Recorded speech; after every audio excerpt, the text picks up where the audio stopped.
And go. So, uh, okay, I'll just go back a little and come. So for carrying all this vinyl and trying to play a gig in this day and age is a little cumbersome. It's obviously not practical. But when back in the day when we used to play, we'd carry just 12 inches like this. Now this is actually an Amy Winehouse. It's only got one track on it, one song on it. Destiny's Child, Bootylicious, just one song. So you're carrying one song per vinyl, per record. And imagine if you wanted to carry about 100 songs, you have to carry 100 records.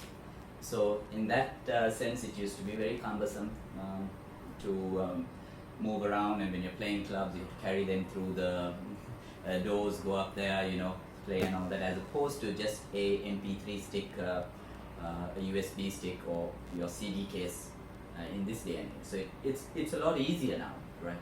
But nevertheless, I'm a firm believer. It's probably because I love vinyl, that the not just the audio quality, but your level of skill, your aptitude, your love for the art is much more in terms of when you play off vinyl. You get a. It's very hard for me to explain in words, but whenever I play my music through vinyl, I also play through MP3 stick, USB sticks. I've done that many times. I always feel I perform better.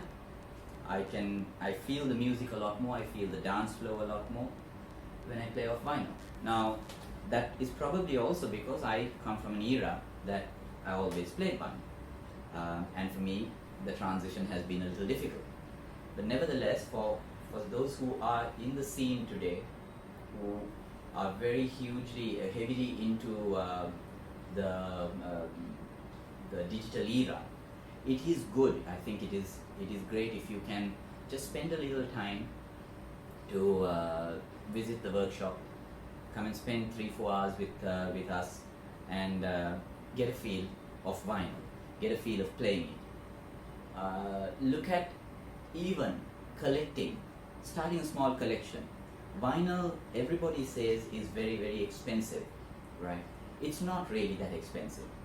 If you actually get deep into it, if you look for bargains, you see, you can never buy brand new vinyl, you can buy brand new vinyl of new artists like Sia, De La Soul, etc. But if you want to buy an old Bob Dylan or something, Desire, you won't get this brand new. You have to find a second-hand copy, and you can pick up second-hand copies like this for about $1.50, $2, and then it'll cost you a bit to bring it down to Sri Lanka. But nevertheless, if you're bringing down 5, 10, it won't cost you that much. And if ever you are traveling, try and visit a vinyl store. And you will always pick up something you like. Whatever genre of music, whether it's jazz, soul, funk, alternative rock, you will always pick up something. So vinyl is making a comeback, which is great. I love it. But well, the more important message here is that for DJs who are in the circuits today, I would like it. I'd be very happy if you guys can slowly get a feeling, get an understanding of the vinyl culture, an understanding of playing some vinyl, trying to start a small collection. You'll always start with 1 or 2, right? And you'll always start with something you like. You'll always start with perhaps your favorite artist. So, and then you'll build on it. And it is not expensive. You can pick up vinyl players, as in record players, audiophonic record players, audiophile players, for as little as 15,000 rupees. That's like $99, okay? I'm talking brand new. You can even find players for $1,000, but that's, you start small. You can find second-hand players. You just go on eBay. You can find second-hand players for as little as about $40. So it's not an expensive thing as most people say, because vinyl is what used to run the industry back in the day, and today vinyl is purchased mostly second-hand, so used. So you are not going to spend big money. I mean, just as an example, Random Access Memories. This was out in 2013. I picked up this album for $19.99, so that's $20. That back in the day it was about 2,200 rupees. It's a double album, right? Nice little booklet there, all the credits. I'm happy with this, and now today very hard to find this. So today this record is, well, you can still pick it up, but it's about $60. It's about $70. So this also, certain albums go up in price. Now Leonard Cohen, who passed away a couple of days ago, one of his albums that has Hallelujah on it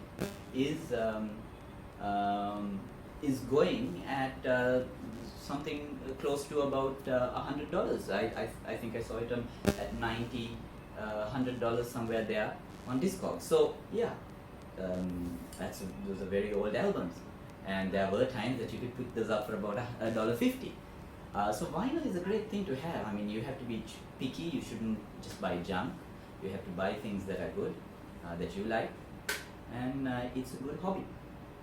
On one side, as well as for DJs, I think it is great to know. It's just like, you try various softwares to do your production. You try various DJ players, CD players, and you fix yourself onto one. So you try various things. Vinyl, try it. You may not go the whole hog and convert your collection into vinyl, but having a bit of vinyl will, I'm guaranteeing you this, will improve not only your skill, but it'll broaden your musical knowledge. It'll take you to places that you never thought you'd go with a download. I'm guaranteeing you that. It'll make you listen to an album 9 times out of 10, start to finish. It'll give you knowledge about the production, the credits, the artist, and the and the collaborations on an album. A little bit of a story about the artist. Yeah, Wikipedia will have it. The artist's Facebook page will have it, but there's most of the time there's information on a vinyl album that you would rarely find anywhere else.